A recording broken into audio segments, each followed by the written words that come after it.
Okay, cool. So let's talk about first, how was your week, Juan? Did you have anything good happen? Any challenges along the way that we could help with?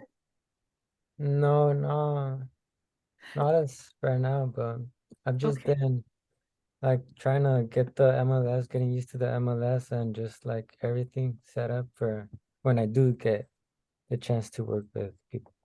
Okay. And then did you get a chance did you get that welcome email that had all of your links to the Go material, the Go courses? Yeah, Okay, yeah, good. You started that then? yeah. Okay, perfect. Mm. And then last week we started talking about the TDS, and I wanted to bring it up again. And this time I want to record off my screen because we had some technical difficulties. So what I'm going to do is share my screen and let me find the TDS. Okay, so I have a TDS up here on the screen. Can you see that one? Yeah. Okay, perfect. So the real estate transfer disclosure, also known as the TDS, is a statutory document, and this has to be used for every single property that is transferred in the state of California, and the seller is responsible to fill this out. There are exemptions, though, to the TDS, and there's probably about 10 different exemptions, but a few of them are if you are working with a seller who's a bank, like an REO or for foreclosure, they are exempt from using this. Probate sale, they are exempt from using this form. Bankruptcy sale, exempt. Government entity, if it's a United States Army property, it's exempt. If it's a portion of mixed use property that does not constitute residential 1 to 4 units, then it's also exempt. Trusts. Now here's a tricky one. The trust, if the owners have the property held in a trust, it's exempt unless it's a revocable trust. Most people either have an irrevocable or a revocable trust. If it's irrevocable, they have to fill this out. If it's revocable, they do not. If the trustee is a natural person and the trustee, and that's typically the owners or who the house is named in the title of. If the trustee was a former owner of the property or has lived on the property during the previous 12 months of their selling it, then they need to fill this out. They are not exempt. If they've not lived in the property longer than 12 months, then they don't need to fill it out because Mhm. they have knowledge of the property. So if you grew up on a house that you haven't lived at in 2 years and now you have to sell that property, you are probably aware of a lot of the things that are wrong with the property, but technically you would not have to fill this out because you've not lived in the house for more than 12 months. Right. So, but that doesn't mean you can't disclose the information, because if you know information, it's still better to always disclose.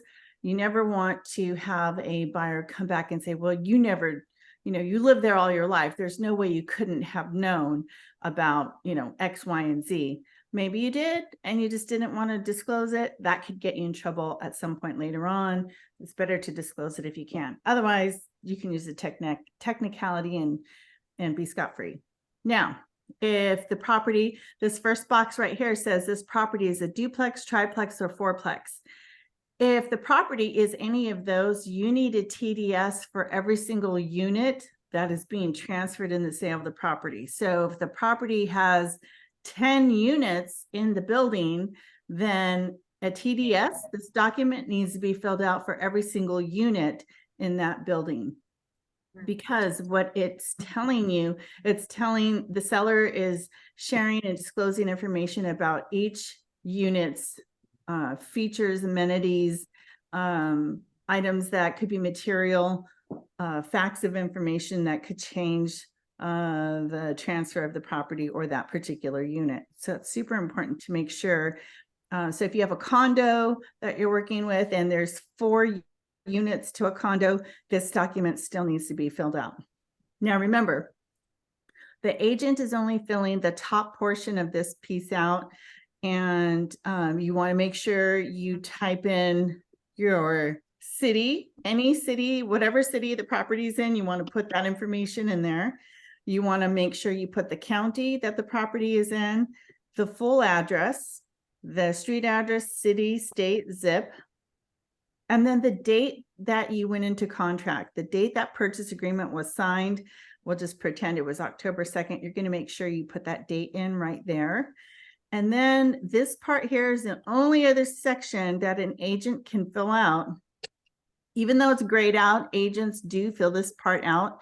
If you already have inspections on the property, you can mark this first box. If there are additional reports or disclosures that are coming in, like you have a well inspection or sewer lateral certification or something of that nature, you're going to fill in the second line here and mark the second box. Or if there are no other disclosures to share and disclose about, then you're going to mark the third box. Either way, 3 of these, you have an option to choose from to check mark.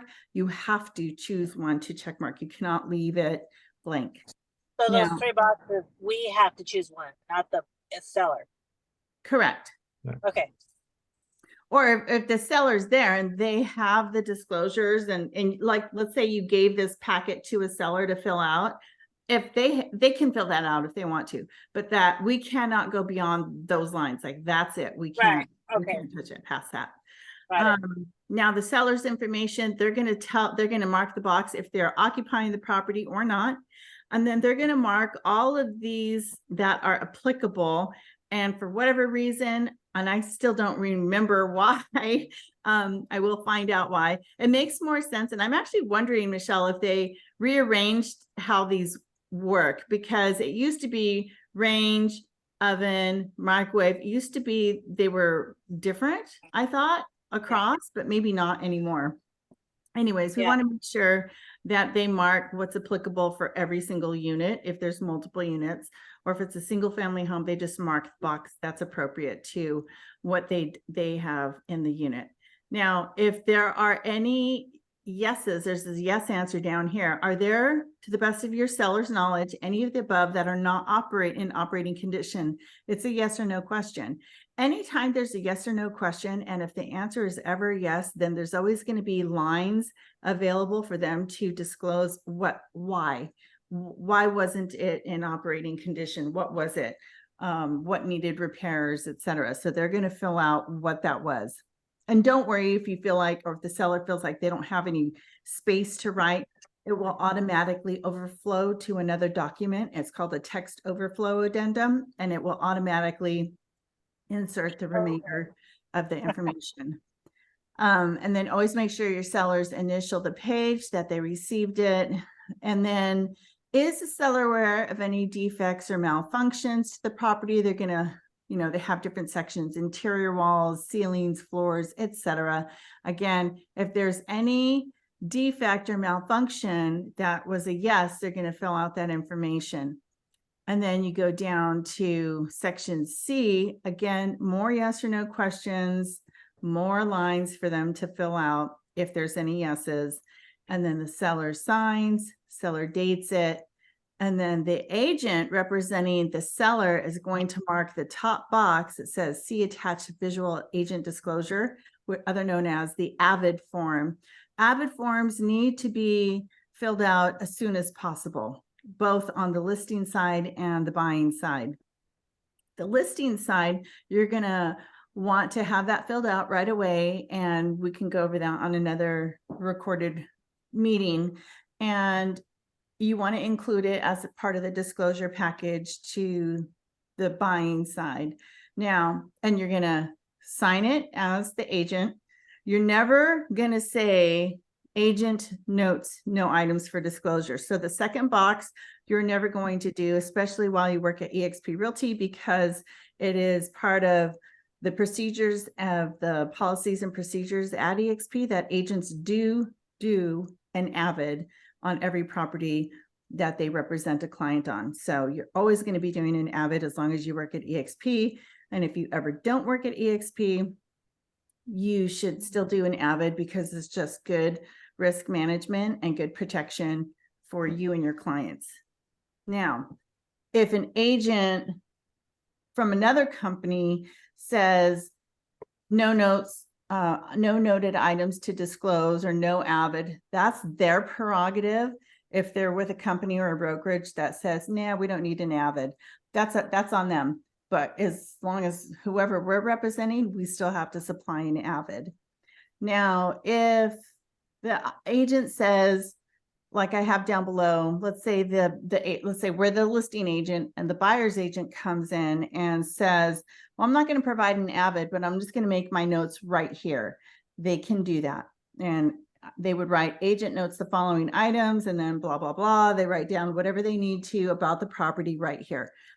That's usually in the case, like when you come up on new construction, let's say you bring a buyer to a Lennar brand new home and they purchase it. The home is brand new. It's in mint condition, pretty much. Although I could still find some items to note when you go into new home, new construction. But anyways, that's usually a spot where people would fill that section in. And that's okay for other people. But again, for us, even if it is new construction, we're still going to provide an avid. And then They do for new construction. I've never had to do it. I don't think I've had to do.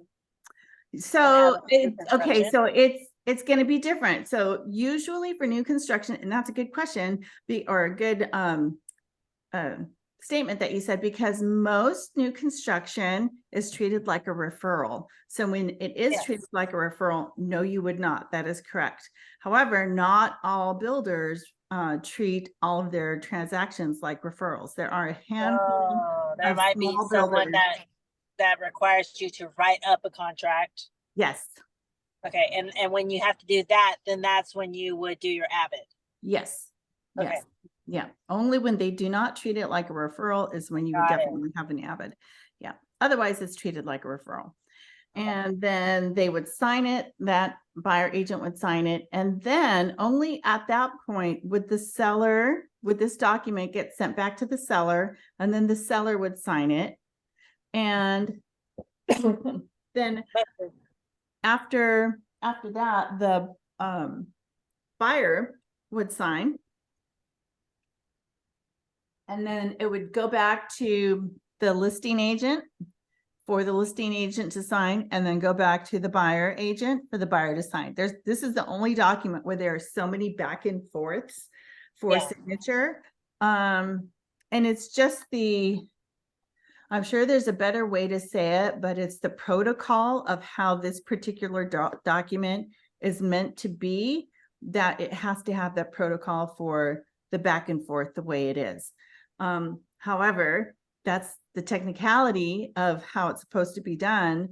Most agents, when you get a full disclosure package, if the listing agent is someone else and you're representing the buyer, you'll get this form with all of their signatures already in all the spots. So they kind of take away the protocol of how it's supposed to be done, but it's kind of neither here nor there. I officially did my first right one today. Congrats. After all these years, the TC's done it for me, so I didn't even know. I had no idea. Well, that's awesome. So I want to tell you though, that with the TDS, it's such a funny thing. It's because it's a statutory document and it has to be filled out. The only time a seller, as I started to say that there were some exclusions to it, sometimes you're going to come across a realtor who's representing the seller and says, well, the seller doesn't live there anymore, or they don't know anything about this property, so they don't have to fill it out. Well, you need to ask them questions like, well, did they live at the property? Is there a revocable trust in place? Tell me more about the situation. Because there's no exemption. Oh, there's several that are called phantom TDS exemptions. And that's one of them, because there's no exemption based on what the seller knows or does not know about a property. So they have to fill out the TDS. Or if the seller doesn't occupy the property, just because they don't occupy the property, there's that time limit that specifies when it's okay for them not to fill it out and when they have to fill it out. So if the property is not occupied, then there's a box on the first page of the TDS that indicated that the seller does not occupy the property.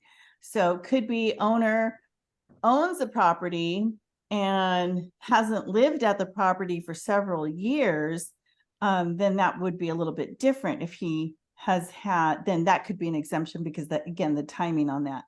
Or here's the fun one. It's an investor. So similar to the first two, but again, he might have knowledge about the property or lack of knowledge on the property, but it's not a basis for the TDS exemption. They still have to fill it out, even if they're a flipper or investor. So there's that. If the property seller is a corporation or an LLC, nonprofit, or an entity, they also have to fill this out. They're not exempt. When an entity is the seller, the person who is the most familiar with the property has to assist the person who has the signing authority to fill out the TDS. So there's that. And then the waiver by agreement. So let's say the seller and the buyer both agree, yeah, we don't need to fill this out. They can't. The buyer can always agree to pay to fill not to fill it out. I'm sorry. The TDS just, it's emphatically cannot be waived. It has to be filled out unless you qualify under those specific exemptions. The as is exemption. So often a seller will say, a seller who is selling the property as is mistakenly thinks that an as is sale creates an exemption for making disclosures. That's not true. As is only means that the seller has zero obligations to making repairs on the property. It does not affect the duty to make disclosures. They still have to disclose information about the property. What if the property is a short sale? In terms of disclosure law, there is nothing special about a short sale. The seller is still actually obliged to provide all of the normal disclosures, including the TDS, even if the seller won't realize any gain, any financial gain on the property, the seller still has the potential for liability for non-disclosure. See, they want to make sure, you want to make sure that if it's a short sale situation and you're representing the seller, they're 9 times out of 10 going to actually be living in the property, so they have to disclose. What if it's a for sale by owner, a FSBO? So if it's for sale by owner, whether or not the seller hires a realtor, it doesn't matter. They still have the obligation to fill out a TDS. What if the tear down? Oh, this house is a tear down. Don't be fooled by that. It might seem that if a buyer is going to tear down the structure, then making disclosures about it is irrelevant or it doesn't matter. That's actually not true. However, going down the list of questions on the second page of the TDS, which is this one here, super important, because you'll notice that at least half of them concern conditions affecting something other than the physical condition of the structure. For example, C11, neighborhood noise problems or other nuisances. So, and C2 asks about features of the property shared in common with other adjoining landowners. And question C1 asks about storage tanks. So just because the buyer, might have plans to tear down a property doesn't mean that they don't need to know about storage tanks that might be buried beneath the property. Also, there's a possibility that the buyer could change their plans on the property and not tear it down and just do a whole renovation. So all of this is going to be super important to be filled out. Or let's see. There's another one on here that was pretty lengthy. A relocation exemption. So there's a case in 1998, Shapiro versus Sutherland, where the judge ruled that even though the true sellers had transferred title to a relocation company, their fraudulent misrepresentations and material non-disclosures to the relocation company were actionable by the true buyers because the sellers would have expected their lies would be repeated by the relocation company and acted by the true buyers. From a risk management standpoint, the advice is clear. The true seller should fill out a TDS and provide it to the relocation company. The relocation company will then deliver that to the true buyers, and the relocation company will also fill out a TDS, even if it doesn't have much information, since the relocation company likely doesn't have any detailed knowledge of the property. So that was a very good case that came about because it's very clear that the sellers were just trying to get away and be shady and not, skip the part of the TDS when really they had every need to fill out the TDS so that way the buyers would have all of the right information. They were just trying to pass it on and pass it off, and that wasn't the right thing to do. It wasn't ethical or right. So just be aware of things like that. And how about this one? There's exemptions based on power of attorney. Sometimes you'll come across a situation where maybe either the true owner is deceased or maybe incapacitated. Maybe they are in a nursing home or no longer able to mentally make decisions on their own. So they have somebody else in the family has the power of attorney to make decisions on behalf of the true owner. In that situation, that power of attorney person is just acting for the principal. Since the seller's TDS is not waivable, using someone with a power of attorney to sign real estate transaction documents does not excuse the seller from the TDS requirement. The principal seller should be filling out and signing a TDS and an SPQ. So it gets sticky though. What disclosures, if any, should the person with the power of attorney or the attorney in fact make? As someone who is acting as an agent for the principal, it's prudent for the attorney to disclose any material facts affecting value of desirability of the property that they are personally aware of. 9 times out of 10, the power of attorney, the person who holds the power of attorney, knows closely, usually the person who owns the property. Maybe it's a family member, maybe it's a neighbor, maybe it's a friend. So they may have some clue about the property. Again, there's like that relocation company, they're still going to have to fill out a TDS to the best of their ability. However, when there is someone with a durable power of attorney, because the seller is unable or unwilling to handle their financial affairs, then it may make practical sense for that person to sign the TDS on behalf of the seller. The person with the durable power of attorney may interview the seller to try to elicit information about the property. So this happened to me once years ago. There was a mobile home I had in Capitola. One of the daughters had the power of attorney, and because the owner was a little old lady and this little nursing home, she was starting to she had Alzheimer's, but she would come in and out of like normalcy in the brain. I had to go and ask her and interview her with all these questions. It was the hardest time I ever had with a TDS. And she did her little scribble sign. I felt, and I remember asking my broker saying, this doesn't feel right. It seems like this can't be real for her to sign this. I don't think she really truly knew what she was doing, but the daughter was there and she also signed the document for kind of like backup kind of, but she was aware and kind of confirmed some of the information that the old lady had. But it's true. They can't just skip it. They have to fill this document out. So it's just really good to know some of the rules and reasons why somebody would need to fill this out, and some of the reasons why some people say they are excused from filling it out. Now, if they're excused from filling it out, there is an ESD form, and that form looks like, oops, let me move this, go over here. ESD is an exempt seller disclosure. And the exempt seller disclosure is just a shorter version of the TDS. So when somebody is exempt from filling out that TDS, then they can fill this out. And the first one on here is, are you seller aware of any of the following within the last 3 years, the death of an occupant of the property upon the property? So that's a yes or no. And you will find, so they have to fill this document out.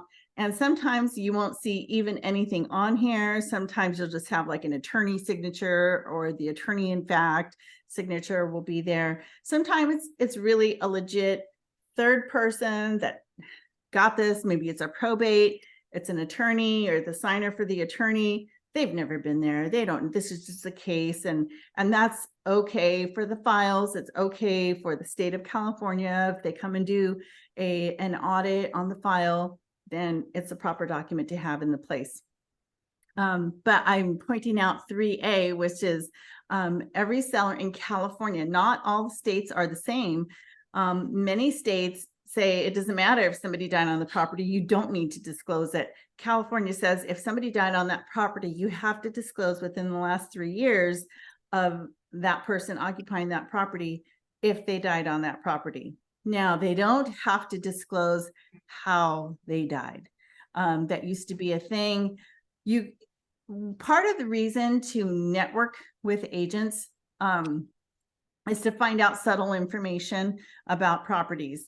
So a lot of different cultures where death is a huge, I mean, death is a huge thing anyways, but sometimes it is a reason why a person will not purchase the property, because it's either right next to a cemetery, or somebody died in the house, or, you know, somebody was murdered in the house. Anything like that is enough for a reason for a person to stop and not move forward with purchasing the property. So just know that.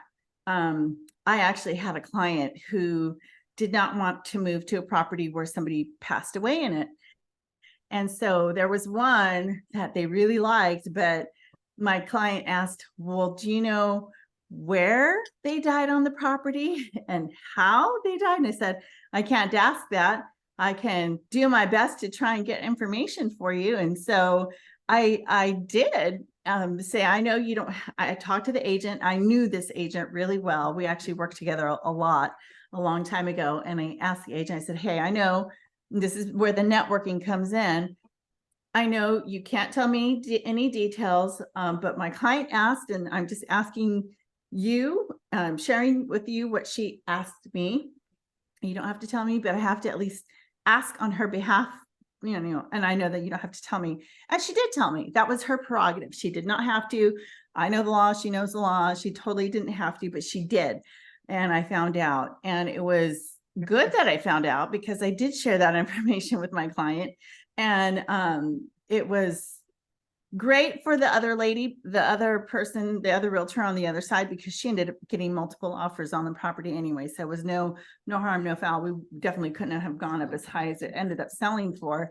But, you know, that's part of the reason why you want to network and get into social situations with other peers to have conversations about properties. And that's okay, because you don't want to waste anyone's time. It wasn't about to waste her time trying to go back and forth and then finding out later, you know, how this person actually really died by talking to neighbors, or if my client talked to neighbors about how this person passed away in the home. So things like that do come up, and it's important to find out, but we never would have known had this not been marked on this particular document here. So that's just to say, it's important to read the documents. It's important to share how the importance of these documents to your clients. And, you know, because on the other end, when they're selling a property, they're also probably going to be buying another property. So they're going to want to know what the other property has to disclose about it also. So I've never had any issue with sellers saying, I don't want to fill this out. Even in fact, the probate attorneys I have worked with have had no issue filling out the ESD, or, you know, they'll sign their name to it. The only people are the only exemptions, again, where you won't even get a signature sometimes is when you're working with the banks or like Fannie Mae or Freddie Mac, those federal government entities. That's when you'll just see a stamp sign that says seller is exempt from signing documents or something of that nature in the seller box here. But other than that, do you have any questions? No. No. Okay. No. Cool. Good, good, good. Okay, so let me stop this bit here. The only other thing I want to talk about was what we were talking about earlier when you got on, was the rally. EXP has a rally coming up across 28 North American locations. There's a whole bunch of them all over the United States. And in our area, there's 3 in California: Sacramento, LA, and San Diego. Sacramento is November 2nd. LA is really Cerritos area. That's going to be November 7th. And San Diego is November 14th. I'm actually going to be going to the one in Sacramento on the 2nd. It's a Thursday. What is it? It is let's see here. It's a big event. So it's like a convention. It's like a mini version of the convention they just had, which is called EXP Con. And it's nothing but EXP realtors. So it's a chance to hear really great speakers, icon agents in EXP. There are some fantastic speakers. I know for a fact that Glenn Sanford, the CEO, the founder of EXP, is going to be at the Los Angeles one. I know that. It's not advertised, but I do know that he's going to be there. And I do know that it's important to go because you meet other realtors in other areas, which is great. Why? What if you have a referral to an agent in Sacramento? You're going to want to meet. You might meet somebody at this event and say, hey, I remember meeting Joe Smith out there and he was great. He's near the area my client's going to move to. I'm going to call him and give a referral that way, because you want to refer your clients to other agents that you know would work well with your particular client. It's got to be a right fit. Personalities make a difference. I always tried to find somebody who was as most like me as possible. If my clients are working with me, then I want to transfer them to somebody, refer them to somebody who is most like me to help them in their situation. Unless they had like commercial. I don't do commercial, but I might have people that are of a higher caliber that could help them, that I would want to help me or some of my family members. Then that's how I select people. But if I know them and have met them, then they're going to be first for me to select versus just a random person through a Google search. So and they're motivating. There's going to be food. There's going to be let's see, I think I had a copy of lunch included. So it's November 2nd. It's a Thursday, 11 to 3. And I think it's going to be fun. It's $49 general admission to get in. Basically that's the cost, I'm sure, for the lunch included and the location, etc. So, and the host of that is going to be Brent Gove. Brent Gove, if you check out his real estate site, he's a trainer, coach, has a podcast. I've actually looked at some of his files, which is really cool. But he seems like a really wonderful person and fun and motivating. And he's got a lot of YouTube classes. You can watch a lot of his stuff for free on YouTube. And he also has a business course coming up, business planning for 2024, also in November, that anybody could take a in-person ticket to if you wanted to. But just to let you know, this is available, and I think it's a really good event. And it talks more about it here. Producers, cappers, icons, leaders. It would just be good to go and see the different levels of agents that are going to be there. Because, one of the huge things in real estate is mindset. You want to have a really good, positive mindset, because where your mindset is how you're going to reflect your conversation with people, how you're going to react and interact with people. So you want to make sure it's like good vibes, high vibes all the time. So you want to be around those types of people. And who knows all the amazing nuggets of information you're going to get to see or hear. You might come across somebody that you might say, oh, I want to be like that person, or, oh, I want to do my business. I want to run my business like that, or that's who I want to emulate. That's great. There's no better place to go and do that than an event like this. So I'll be there, and I hope to see you guys there. And we have about a minute and a half. Anything you guys have for the good of the order here? One real quick question, but I'm gonna lose you, so I don't know if I'll make it. Okay, what is it? When we were talking about earlier, I asked you about the days of contract. Say you sign a contract on Friday. Does day one start Saturday, or does day one start Monday? Saturday. So Saturday would be day one? Yes. So Okay. every day, so that's a great question. And she was a little fuzzy there. And if we lose her, that might be okay, just because I know what she was talking about. So on the contract, when you're representing a buyer and you say, I want to do a 30-day close of escrow, great. When does day one start of that 30 days? If you're writing the contract, it gets accepted today, your day one starts tomorrow. So if your acceptance is on a Friday, your day one is on Saturday. The only thing that doesn't count is Sundays. So especially for like sign-offs. So if you have a sign-off yeah, it's always business days for the sign-off.